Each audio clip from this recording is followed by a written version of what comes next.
और तब जाकर के हम राजनीतिक रूप से आज़ाद हो गए। लेकिन आर्थिक रूप से यानी पैसे से हम लोग आज़ाद नहीं हो पाए। अभी भी हैं अपने देश के अंदर जो आर्थिक रूप से भी आज़ाद हैं, लेकिन हम लोग आज़ाद नहीं। आर्थिक रूप से आज़ाद होने का मतलब होता है जितना हमारे पास पैसा हो, उतना पैसा हो जो हम चाहें। हमारे पास कार की ज़रूरत है, घर की ज़रूरत है, कपड़े की ज़रूरत है, माने जिस चीज़ का ज़रूरत हमें है जब हम चाहें जब हम खरीदें। क्या हम लोगों के पास ऐसा है? नहीं। लेकिन कुछ लोगों के पास है। तो इसी मिशन पर हमारी कंपनी काम कर रही है कि राजनीतिक रूप से तो हमारा देश आज़ाद हो गया, लेकिन आर्थिक रूप से हम लोग कैसे आज़ाद हैं। तो आर्थिक रूप से आज़ादी लेने के लिए हमें क्या करने की ज़रूरत है? एक बहुत बड़ी काम करने की ज़रूरत है। वो क्या काम है?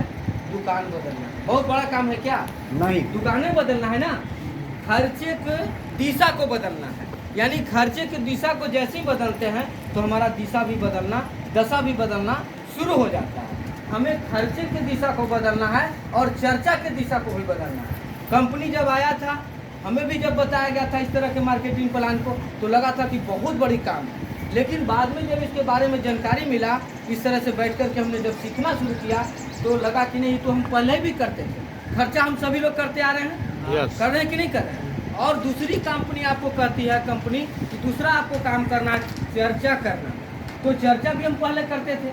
फर्क इतना था कि बिना फीस के वकील बन के रहते, यानी मुफ्त में हम किसी को सलाह देते चले जाते नहीं।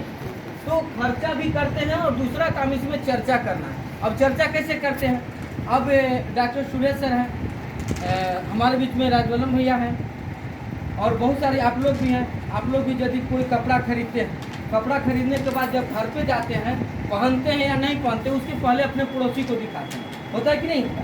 उत्सुकता होता है, ललक होता है कि थोड़ा दिखा के देखते हैं कैसा ठगाए हैं कि फायदा में है। तो दिखाते हैं, जैसे ही कहते हैं कि देखिए ना फलाना दुकान से साड़ी खरीदे, तो आपका पड़ोसी क्या बताता है कि साड़ी तो आपको अच्छा खरीदा है, कहाँ से खरीदे? तो परवीन दुकान से खरीदे हैं। किसी को जहाँ से खरीदते उसके बारे में हम बताते हैं। जैसे ही बताते हैं तो अब क्या होता है कि उनको भी होता है कि नहीं हमको भी साड़ी दिलवा दीजिए। तो झट से आप बोलते हैं कि अगला बार चलेंगे तो आपको दुकान बता देंगे। बोलते हैं कि नहीं बोलते? अब होता क्या है कि हमको और आपको बताने से उस दुकानदार का एक साड़ी बिक जाता है और उसको आपके पड़ोसी की एक साड़ी मिल जाता है। उसमें हमको और आपको क्या मिलता है? दुकानदार कुछ देता है? नहीं देता। बस इसी काम को आपके यहाँ आरसीएम का कोई भी प्रोडक्ट खरीदिए और अपने पड़ोसी को दिखाइए कि देखिए फलाने जगह से हम साड़ी खरीदे हैं, बेडशीट खरीदे हैं, मसाले खरीदे हैं, तेल खरीदे हैं, शैम्पू खरीदे हैं, चाय खरीदे हैं और ये बहुत अच्छा प्रोडक्ट है। एक बार आप इसको भी खा करके देखिए। वहाँ पर जो बताते थे तो कोई फीस नहीं मिलता था। यहाँ इसी काम को करते हैं तो यहाँ फीस मिलना शुरू हो जाता है। यानी खाना है और बताना है ना, यही बड़ी काम।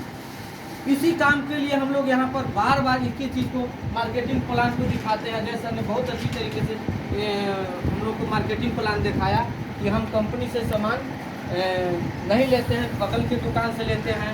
बगल के दुकान से यदि लेते हैं तो यहाँ पर संभावना होता है नकली मिलने का, क्योंकि यहाँ पर बहुत सारे लोग बीच में होते हैं, मिडिल मैन होते हैं, जो रातों रात अमीर बनने के फेरे में माल को डुप्लीकेशन करते हैं। तो यहाँ पर सबसे बड़ी फायदा क्या मिलता है? यहाँ पर 100% शुद्ध प्रोडक्ट मिलता है। दूसरा क्या मिलता है? मार्केट से सस्ता मिलता है, क्योंकि यहाँ पर मिडिल मैन हटा दिया जाता है, हट जाता है। यहाँ रह जाता है कंपनी और कस्टमर, बीच में कोई नहीं होता है, बिचौलिया हट जाता है, जिसकी वजह से हमको शुद्ध सामान मिलता है। और दूसरा फायदा होता है कि हमें बाजार से सस्ता मिलता है। और यदि खाते हैं और इसके बारे में बताते हैं, वहाँ से एक व्यापार खड़ा है। क्या हमको करना चाहिए कि नहीं करना चाहिए? करना चाहिए। तो हमें करना क्या है? पहला काम खाना है और अच्छा लगे तो पड़ोसी को बताना। और एक दिन में कुछ ऐसा नहीं होता। हम लोग करते क्या है, हम अपने खुद जानते नहीं और दूसरों को बताने चले जाते हैं। यानी हम समझते नहीं और दूसरों को समझाने के लिए चले जाते हैं, जिसका नतीजा होता है कि खुद हम समझ के वापिस आ जाते हैं। तो लगातार इस तरह के सर का आदेश हुआ कि नहीं, प्रति रविवार को हम लोग 4 ही लोग आएंगे, 10 ही लोग आएंगे, जो लगातार इस मीटिंग में आते रहेंगे। आज जो हमारे बीच माननीय समरेश सर, उनके नाम पर एक जोरदार ताली होनी चाहिए। सर लगातार इसी तरह से लगातार, कोई सुनता नहीं था, सुनाने के लिए तैयार थे, कोई खाता नहीं था, खिलाने के लिए तैयार थे, लोगों को बताने के लिए तैयार थे। नतीजा आज हुआ कि आज महीने का 4 लाख रुपया कमाते हैं। वाह, हम लोग को भी कमाना है कि नहीं कमाना? कमाना। तो क्या करना होगा? उनके बताए हुए रास्ते पर चलना होगा कि नहीं चलना होगा? चलने के लिए क्या करना होगा? पहले खाना होगा और अच्छा लगे तो पड़ोसी को बताना होगा। यही काम करना है ना। तो जब उनके बताए हुए रास्ते से इसी रास्ते पर चल करके समरेश सर कामयाब हुए, बहुत सारे लाखों लोग कामयाब हुए, तो हम लोग भी कामयाब होंगे कि नहीं होंगे? यस, हो गया। हम लोग भी एक दिन कामयाब होंगे। फर्क इतना है कि हम लोग अभी जागे नहीं, है ना। हमें जागना होगा और जगाना। जागे हैं, जगाएंगे और आरसीएम को फैलाएंगे। वाह, ठीक है। अब इतना ही, हम अपनी पानी को एक विश्राम देंगे। अब हमारे बीच